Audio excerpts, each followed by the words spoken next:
violations of President Trump's executive order barring migrants from 7 countries from entering the US.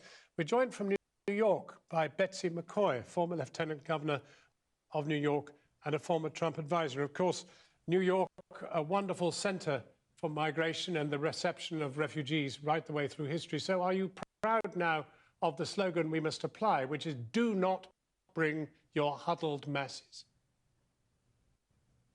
Well, that's not an accurate description of the executive order issued by newly elected President Trump.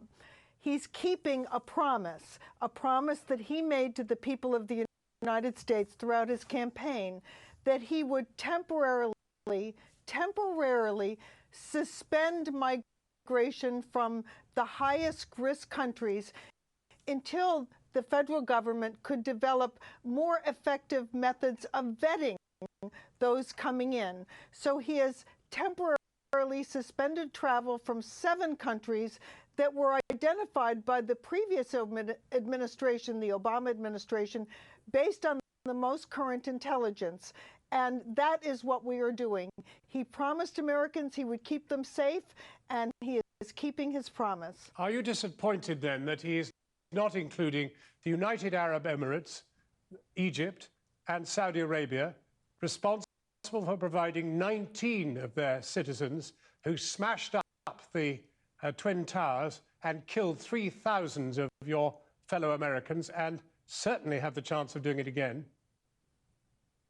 I'm not disappointed, and you're incorrect to say they have a chance of doing it again. The reason those countries were excluded from the list is that we have competent ways of vetting people coming in from those countries. The databases exist. But for the 7 countries on the list, they either lack the databases, or their government, or lack of a real permanent government, provide no cooperation with United States immigration officials and Homeland Security officials in the vetting process. And that's why those 7 countries are on the list. Let me be clear to everyone watching that this is not a ban on Muslims.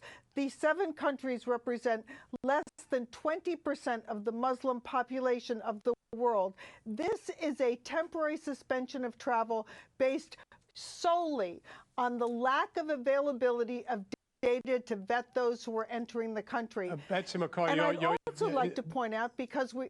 Well, Betsy McCoy, I'd also like to point out, because we're addressing you've not addressed the reality, which is, of course, that if the intelligence against Saudi Arabia was so good, we would know that they were exporting vast numbers of wahabi preachers and the rest who are spreading this radical belief all the way through Pakistan, Afghanistan, Iraq.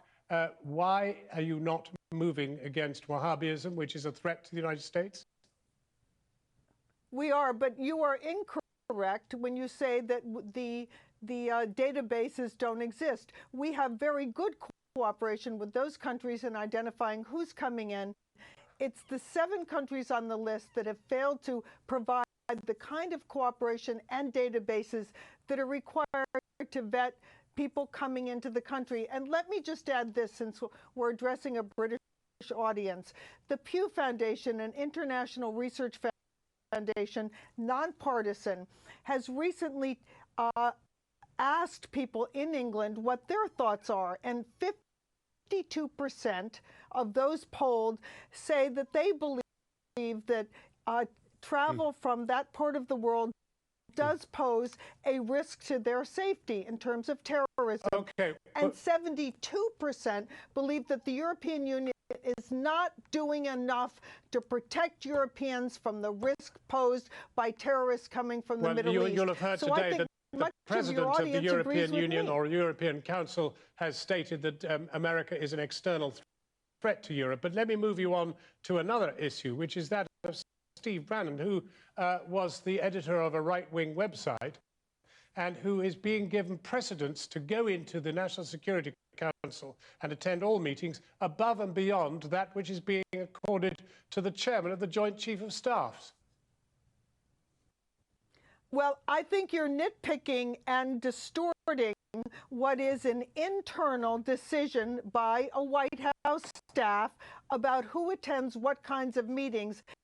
And I would urge your audience not to be misled by this kind of nuance. Well, Betsy McCoy, thank you very much indeed for joining us. Thanks a lot. You're quite welcome.